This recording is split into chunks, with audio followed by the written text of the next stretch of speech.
Assalamualaikum warahmatullahi wabarakatuh. Selamat datang kembali di channel saya, Sharing Suka-Suka. Dalam video kali ini saya akan membahas salah satu materi ajar dari kelas 10, Sejarah Peminatan. Materinya adalah Manusia dan Sejarah Part 1. Seperti biasa saya akan membagi videonya menjadi beberapa part. Sebelumnya perkenalkan dulu, nama saya Renaldi Rafsanjani Yusuf bagi yang belum kenal. Nah, sebelum masuk ke dalam materi inti, kita lihat dulu kompetensi dasarnya, memahami konsep berpikir kronologis, diakronik, sinkronik, ruang, dan waktu dalam sejarah.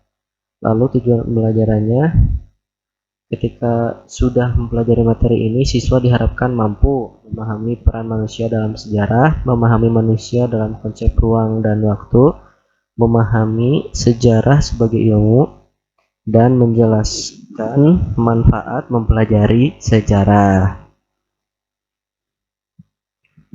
Nah, yang pertama adalah pengertian sejarah.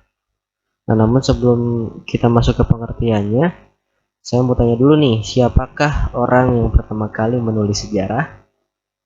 Kita bisa lihat ya, itu adalah Herodotus. Herodotus adalah orang yang pertama kali menulis sejarah. Ia mengumpulkan tulisan-tulisan suatu peristiwa secara sistematis. Ia uji akurasinya dengan batasan tertentu, lalu ia susun secara terstruktur dalam bentuk narasi. Ia merupakan sejarawan dari masa Yunani kuno, dan dia lahir di Turki. Herodotus juga melakukan banyak perjalanan ke berbagai wilayah di dunia, di mana ketika ia melakukan perjalanan, ia menuliskan kejadian-kejadian yang terjadi ketika ia mengunjungi suatu tempat. Nah, sehingga akhirnya ia disebut sebagai bapak sejarah atau the father of history. Ini adalah gambaran dari Herodotus ya guys. Nah, the father of history, Herodotus. Nah, apa sejarah itu? Sejarah secara etimologis berasal dari kata sejaratun dalam bahasa Arab yang artinya pohon. Kata sejaratun kemudian diserap dalam bahasa Melayu menjadi syajarah. Kata sejarah nantinya akan kembali diserap ke dalam bahasa Indonesia yaitu sejarah. Sejarah dalam bahasa Inggris disebut dengan history yang berasal dari bahasa Yunani yaitu historia. Nah, dalam bahasa Jerman disebut dengan Geschichte. Lalu sedangkan dalam bahasa Belanda disebut Geschiedenis. Dalam Kamus Besar Bahasa Indonesia atau KBBI, sejarah secara umum dijelaskan sebagai berikut. Sejarah itu adalah asal usul, keturunan dan silsilah atau kejadian dan peristiwa yang benar-benar terjadi pada masa lampau, pengetahuan atau uraian tentang kejadian dan peristiwa yang benar terjadi pada masa lampau. Nah, peran manusia dalam sejarah. Sejarah meneliti peristiwa yang pernah terjadi di masa lampau, benar-benar terjadi ya.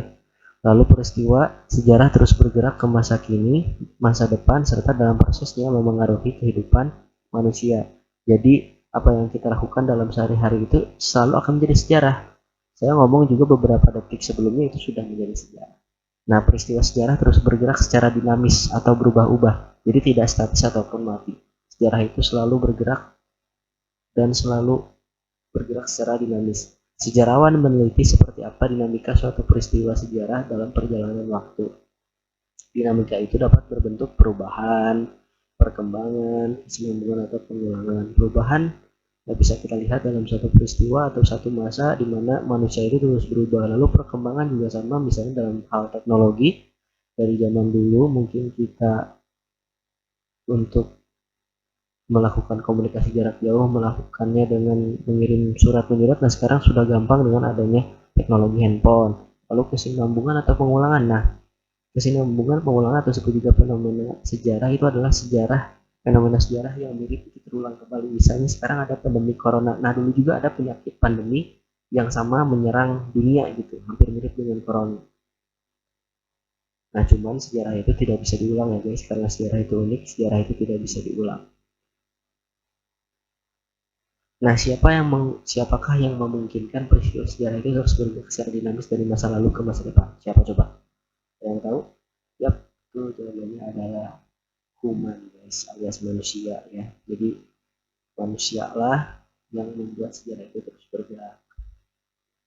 Manusia sebagai penggerak sejarah, sejarah adalah sejarahnya manusia. Kenapa seperti itu? Karena memang sejarah itu dibuat oleh manusia itu sendiri. Peristiwa yang dikaji adalah peristiwa yang terkait dengan manusia. Gerak sejarah merupakan gerak perwujudan pikiran, perasaan, tindakan manusia pada masa lampau yang terus memengaruhi kehidupan manusia sampai saat ini dan selanjutnya.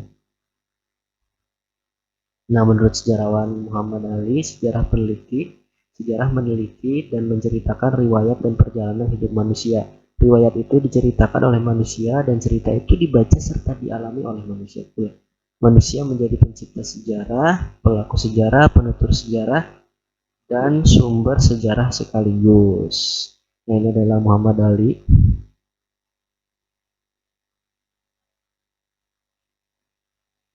Kenapa sih harus manusia? Nah, karena manusia itu memiliki akal atau rasio. Jadi yang bisa mengendalikan atau menggerakkan sejarah itu manusia itu karena memiliki akal atau rasio. Manusia dapat mengingat, merefleksikan, serta belajar dari peristiwa-peristiwa yang pernah terjadi di masa lampau.